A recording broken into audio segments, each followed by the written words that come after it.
Do you think you'd ever consider a non-monogamous relationship? Probably not, because I'm like Christian. This is like a hard subject to talk about. But like, I don't mind, like, at the end of the day, God's judging you. It's a you problem. That's not my, like, that's not my problem.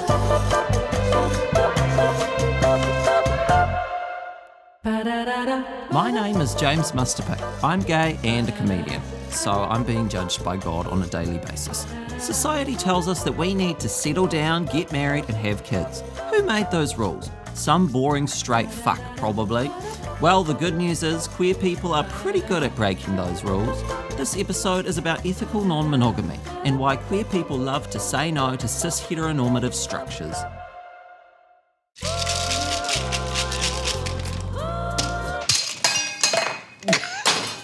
I'm so sorry.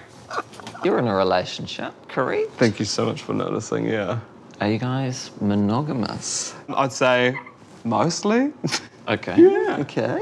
We did long distance for a long time, and we just were like, well, we'll get the communication up, we'll get through this. But I think it's good for us. Like, I think everyone should try and have like the level of communication that you would need to have an open relationship. What kind of communication practices did you do? Or just always giving each other a heads up. I'm fucking tonight. Yeah, I'm fucking tonight. Dee Morgan is a counsellor who specialises in dealing with queer non-monogamous relationships.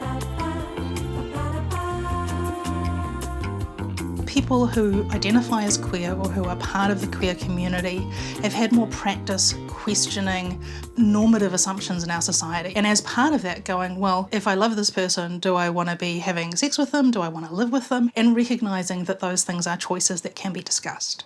That's where ethical non-monogamy comes in. Consensual non-monogamy, which is also known as ethical non-monogamy, is an umbrella term basically for people who are engaging in relationships with more than one person with consent at a time. There's a bunch of different ways ethical non-monogamy can look. To name a few, there's monogamish, which is being mainly committed to one person with agreed exceptions.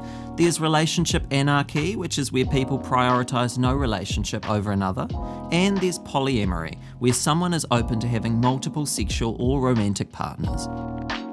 Leo, Kai and Sam are in a polyamorous relationship. So Sam is my romantic partner, and he's monogamous, so he only dates me, but I'm polyamorous, so I'm able to go out and date other people. And because of that, Kai is my platonic life partner, which is basically like being in a relationship, but it's platonic. Well, when they first talked to me about it, I was kind of scared in the fact that, okay, yeah, this is their way of saying, yeah, I'm with you, but I don't want to be with you. When they actually broke it down and said, no, this is just how I have been and this is just how I am, I'm comfortable with them finding someone if I can't fulfill what they need. It's all about just running things by each other, because the second I start talking to someone that I wouldn't feel comfortable telling Sam about, that's when I know it's a breach of boundaries and trust. I'm here with a local supplier of ethically sourced non-monogamy. Kieran, how are you? I'm great, how are you? I'm good. So you're in a polyamorous relationship? I am. Great. Shall we go talk to some people about it? Let's do it. Are you guys in a relationship? Yeah. Yes. And have you ever had a conversation about opening up or anything like that? No. It's just kind of expected because we're both from cultures where it's just very normal that monogamy is the... Especially Asian cultures, it's very monogamous. Yeah. Do you have any questions for a polyamorous person? Do you all sleep in the same bed? No, so yeah, you can be in a relationship with more than two people in one relationship. Yeah. I'm a little different in that we have separate relationships. I live mainly with my husband, and then I see my boyfriend every once or twice a week. Oh, right, okay. Yeah. And in the future, do you see yourself going down this sort of route of dating, propose, marry, kids? For me, I think I would probably Follow that route. Good on ya, bro. Sounds like you're riding what some professionals would call the relationship escalator. The relationship escalator is a term basically used to describe the classic, often monogamous relationship expectations. You meet, you fall in love, you move in together, you might get married, you have kids, you buy property, you get old, you die together.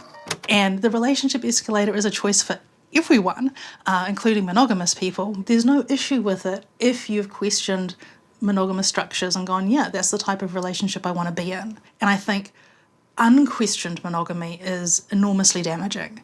It doesn't suit everybody, and it really limits the types of ways that you can love and be loved.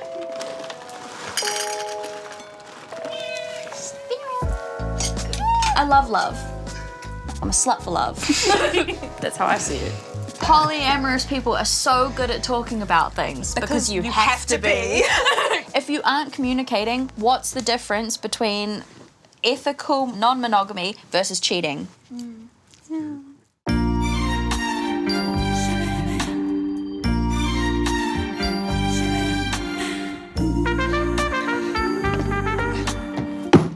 Eli, we need to make a movie that is going to change the way that people think about monogamy. Are you in? Yeah, okay, I'm in. Then action, you faggot. It's abusive. I'm so sorry.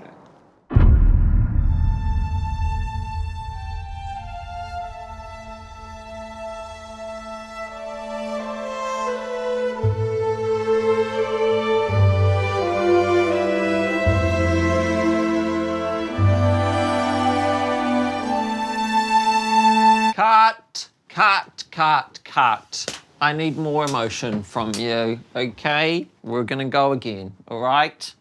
Action! Have you ever considered being non-monogamous before? Yeah, so with my ex-partner, we were in an open polyamorous relationship. Can I ask, was that a hetero relationship or? It was a queer relationship, so both women. In your current relationship, so that's monogamous, right? Yeah. Have you ever thought about or tried to suggest the idea of polyamory? No, and I think that comes down to my partner, both being a man and heterosexual. Oh. He's a lot more closed off to the idea.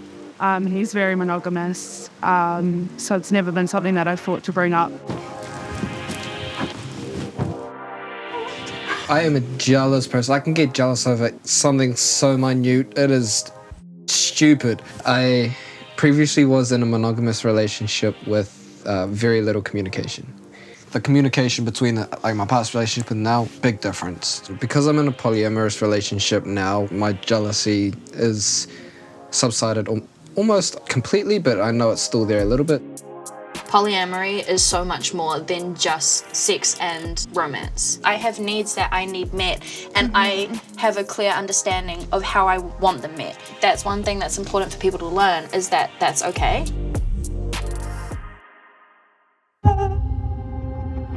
James and Eli were in a monogamous relationship, but Eli had a dark secret. How can I tell him that I want an open relationship? This summer, You're my one and only, Eli. monogamy never felt so deadly. Do you want to talk about what Animal Patronus would be?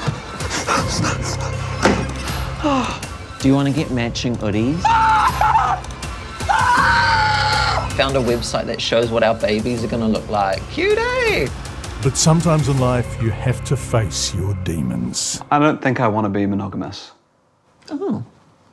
Okay, well, I love you no matter what, so let's make this work. And if you communicate openly and honestly, anything is... Is John Campbell narrating this? No, he's not. The Monogamy Trap, coming soon. Watch the full series of Queer Academy now. Have you ever had an STI? I have had an STI. I had chlamydia. Did you tell him? I did. How did he react? Oh, sorry.